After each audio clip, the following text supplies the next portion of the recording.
I created this Power Pages portal in just over an hour without writing a single line of code. I can come onto here, submit any tickets I'd like, view my tickets as well when I want to do that, go back to submit, select different priorities, categories, and I did it all through this Claude Code terminal. I initialized my prompt, I told it what I wanted, it created it initialized with my Dataverse environment, and it built me the data structure that I needed. It also deployed and activated the site, and it did it all without me writing a single line of code. In this video, I'm going to show you exactly how to do just that, how it works, and how you can take advantage of it in the Power Platform ecosystem. So for the longest time, Power Pages has always been the tool that most Power Platform consultants, honestly including myself, avoided. Now Microsoft labeled it as low code, but let's be completely honest, to get anything actually working to a reasonable degree, you were having to dip into pro code languages like JavaScript and HTML. But this week, Microsoft dropped something that I think genuinely changes that. My name is Howden Rashid, I'm a Microsoft MVP, MCT, and founder at Powercademy, where we help businesses empower their teams and upskill in Power Platform and AI. I've been in this space for years, and when I saw this announcement, I just had to test it and make this video for you. So throughout this video, I'm going to show you exactly what Microsoft released. I'm going to build a full client portal using it, and I'm going to share what I think this exactly means for Power Platform consultants. Right, so let's get started with what actually happened. Now, if we look at the Power Platform ecosystem as a whole, Power Pages over here really fulfilled a genuine gap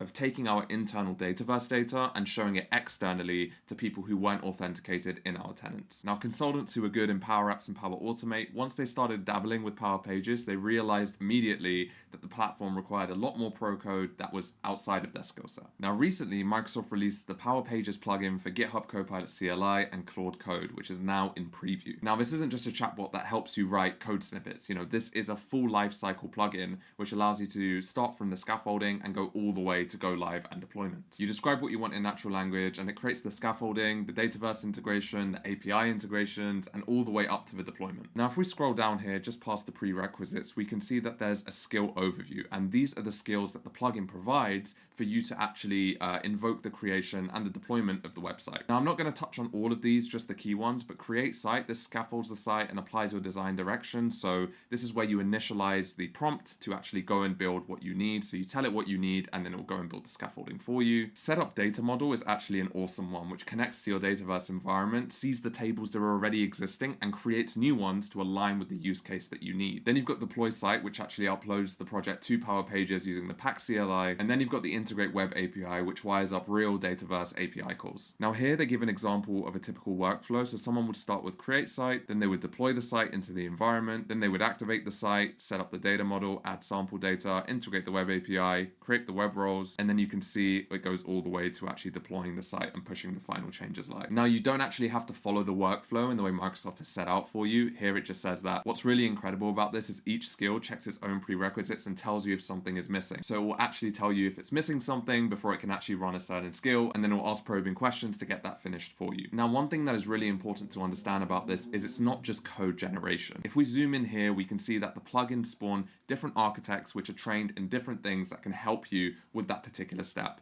So the data model architect analyzes your site's code to determine what data and pages the components actually require. It actually queries your Dataverse environment to check if it can reuse any tables, or if it needs to create some, it will go and create them for you. And then it actually visualizes an entity relationship diagram for you to actually show you what it's going to do and the relationships it's going to build to fulfill your use case. Now, installing this plugin is super important, because without this plugin, you're just running Claude Code without actually having any context of the way that Power Pages is architected and what it needs to actually be a functioning, fulfilling portal. And if we go here, for example, to visualize how the plugin works, it combines the power of Claude Code and the Anthropic models, takes the Power Pages plugin for the platform knowledge and the architecture, and creates a full working Power Pages developer that understands how to build functional Power Pages sites. So now what I'm going to do is demonstrate this working by building a fully functional Power Pages portal using this Claude Code plugin. So I'm going to build a self-service portal for a company called Cloud9 IT. Their customers need to log support tickets, browse guides, and view invoices. And these kind of portals are kind of typical from Power Pages,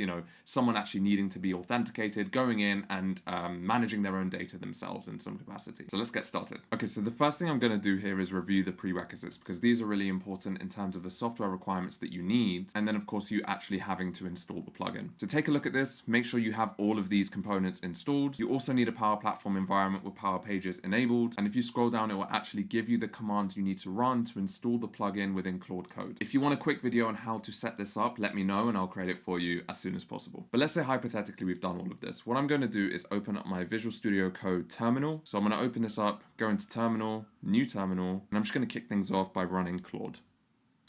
And you can see straight away Claude Code has opened. So now because I have the plugin installed, I have access to all of the Power Pages plugin commands. So if I just come into here and type in /power, you can see all of the skills that were on that website here available to me for me to run. Now the one I need to initialize this is create site. So what I'm going to do is I'm going to paste a prompt that I have created beforehand. So we're going to start with this / create site.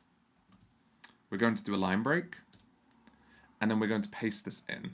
So bit by bit, starting with this. Build a customer self-service portal for a managed service provider called Cloud9 IT. The site should include, I'm just going to do another line break, and I'm going to copy and paste the requirements in bit by bit. So for starters, we want a home page with a hero section, a ticket submission page where customers can log support requests. We want a My Tickets page where customers can view statuses, an area for troubleshooting guide, clean professional design with a dark blue and white color scheme. And of course, we want this to be mobile responsive. So now what I'm going to do is select enter and let that run. So now you can see it's thinking and it's going to run that command for me and basically start the initialization of the project. You can see it's created itself a plan. It's discovering the site requirements, scaffolding and launching the dev server, and doing everything from reviewing with me and deploying and wrapping up too. So we're just going to go let this crack on, go make a coffee or something, come back and see what it gives us. You can see what's amazing about this is it's automatically opened a local host and it's showing me that it's building the Cloud9 IT portal. So what I'm going to actually do is going to split screen this so then I can see both working in action for me. So let that sink in for a minute. I've given it a prompt and it's literally just gone and cracked on and it's starting to create me my Power Pages site. You can see on the right hand side on the local host, it is starting to create my scaffolding with different areas for the home screen, submit ticket, my ticket, and also guides for the knowledge sources. So you can see this being built in live time and you can see straight away as I'm talking, it's starting to add to it. And just like that, if we just take a look at this, it's finished. It's given us a review of what it's done, the pages it's created, the components, the design as well, and then also the git commits. And if I come here on the right hand side, this should fully be working. If I come into the home screen, can't see it, so I'm just going to drag this a little bit, make it a little bit bigger so you can see. And you can see submit ticket. This is all done for me. My tickets, guides, and it has the full scaffolding of the Power Pages site. And that was done in, I think, 11 minutes. Yeah, 11 minutes, and that was all completed for me.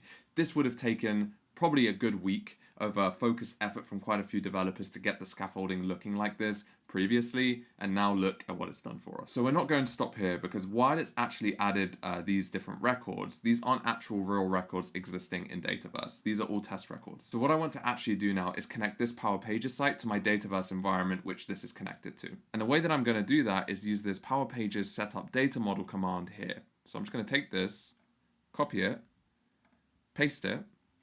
And something to bear in mind is if you just paste this at this time of recording, it's just going to go on and make the changes in your data model. Now, you might want to have an extra review step to say, hey, before you make any changes, let me actually take a look at what you've done. But for our use case, we're just going to let it crack on because it's in a test environment and it doesn't really make a difference. But if you're working in an environment where changes are going to be critical, I would definitely add a prompt there to make sure it's not making any of those changes. But we're just going to run this and you can see it's already starting to run, starting to think, and it's going to set up the data model for us. And here it's created a to-do list for itself to do as well. Verify the prerequisites, choose the data model source, and invoke the data model architect, which is that specific agent which is going to help us create this data structure for us. Now, I want to pull your attention to what's going to happen to my local host because something really cool is going to be visualized here. This is amazing, so I really do have to share it and get your attention here. But look at what it's done with the local host.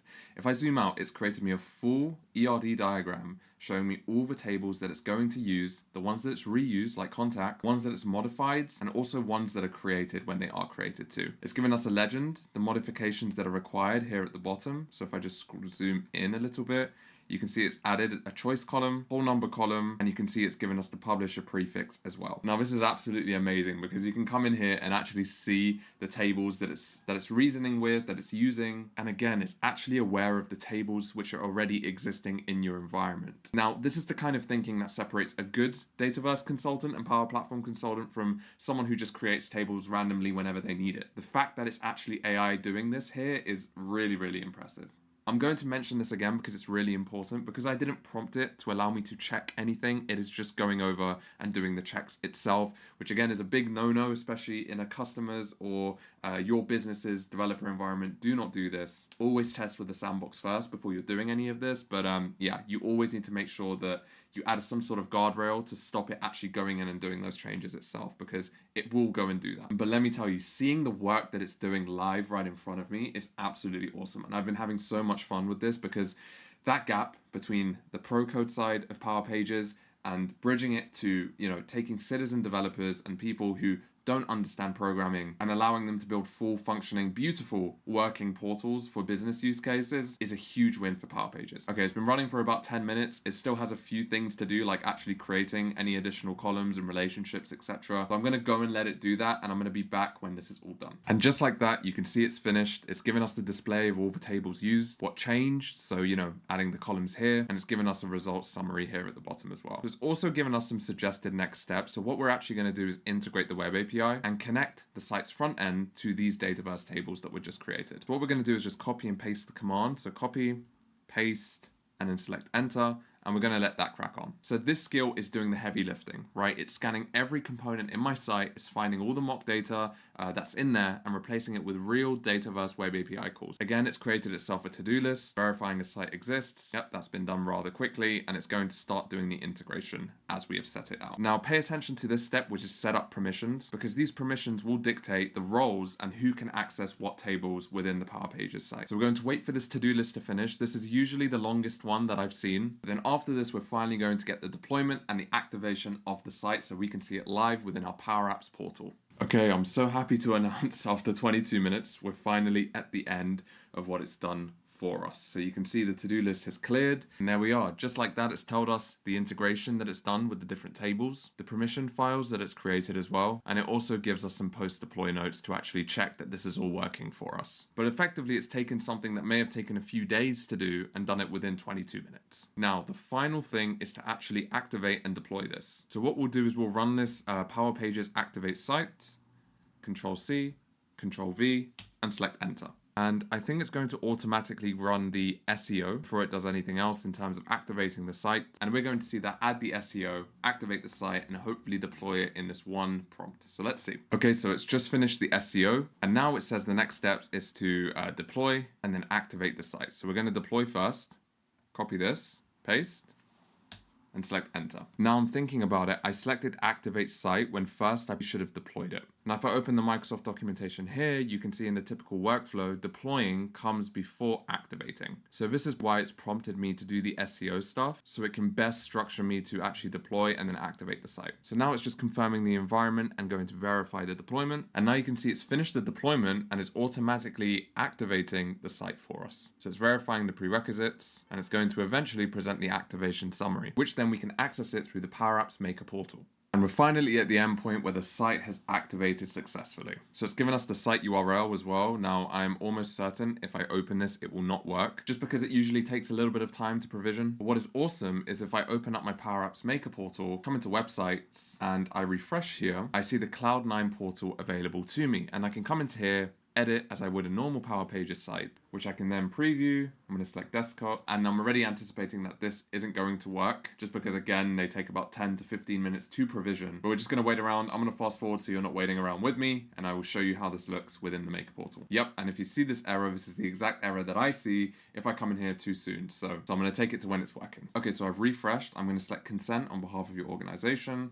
I'm going to accept, and there it is, a fully functional portal accessible through the Power Platform Maker Studios. And now you can see this is a fully functional site. You can see it's even created a footer for me. If I come to submit ticket, you can see it's created this form and I can put in my ticket information. I can see my tickets over here. And if I click onto guides, I can also see any guides that were created within the knowledge base as well. Right, so that's the plugin in action, and that's taken about over an hour to develop. But if you think about how original Power Pages developers would have approached this, it could have taken anywhere between days to weeks, depending on the experience levels that they have. Now, let me tell you what I really think about all of this. So the number one reason consultants actually avoided Power Pages in the first place is because you could only get so far with low code before you need to start using pro code languages. But with this plugin, we're seeing that wall slowly coming down. The tool that scared the most people in the Power Platform is becoming one of the most accessible with these plugins available to you. Now, I do want to caveat this by saying this is in preview, so you technically shouldn't be using this in production. I would go as far to say don't use this in production until it is out of preview, but you can see the direction Microsoft is heading in with these tools. Now, if you think a little bit about the use cases that Power Pages does solve, you know, taking internal Dataverse data and exposing it externally, customer portals, client portals, these requirements aren't changing, and people still want that security and capability that Microsoft can offer with Microsoft Dataverse. Now, previously, consultants were outsourcing these use cases to Power Pages professionals and contractors to come in and actually work on these. But again, I can see these tools just becoming more and more accessible as the years go on. I really do think if you've been avoiding Power Pages, this is a really good entry into understanding its world and being able to build something, even if you don't come from traditional pro code backgrounds. Now, my opinion on this for Power Pages developers who've made this their core skill set in their roles isn't that this is going away anytime soon. I still think the architectural knowledge of understanding really what's going on when it's running these commands within Claude Code is super, super important, and it's going to stay important. But again, I just see that wall coming down more and more. So that knowledge isn't wasted or going anywhere, in my opinion. I think companies are still going to need Power Pages experts. Having that expertise in different subject matters like Dataverse and of course Power Pages when you're building solutions like this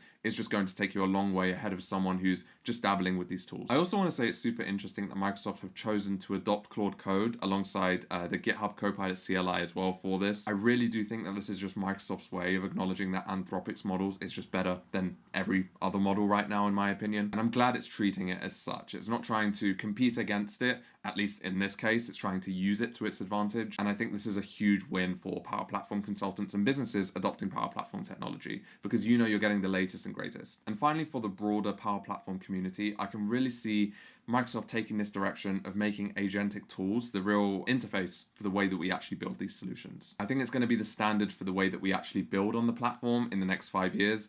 And we're just seeing it with these tools coming into preview and seeing the incredible results that it's creating for us. Now, if you're a Microsoft partner or a business that's using Microsoft solutions and you're looking to upskill and empower your team on tools like this, whether that's Power Pages, Claude Code, Agentic AI, or the modern Power Platform stack, that is exactly what we do at Powercademy. We run hands-on workshops for teams trying to get as practical with these tools as possible. If that sounds relevant, I'll drop a link in the top of the description for you to click on and book a call with us, and we can talk about what that would look like for your team. Anyway, we're wrapping this up. This recording has been going on for about 2 hours of me just messing about here. Obviously, you're not getting that version, but thank you so much for staying tuned. All of the links, relevant links to the articles that were highlighted, will be in the description of this video. And I just want to say a huge thank you for tuning in, of course. I'm really curious to also hear in the comments if you've tried this, what you think about it, what you think the direction of this is, and if there is a future for it. I'm in the camp of yes, there is absolutely a future for this, and I can see this only getting better, but I'm super curious to hear your experiences. And the people who are actually experienced with Power Pages, what do you think about this? Do you think it's going to replace the skill set? Do you think it's going to complement it? Let me know. Anyway, it's getting super dark in the UK right now, so I'm going to go and rest a little bit. But yeah, huge thank you for tuning in the video, and I will catch you in the next one. Take it easy.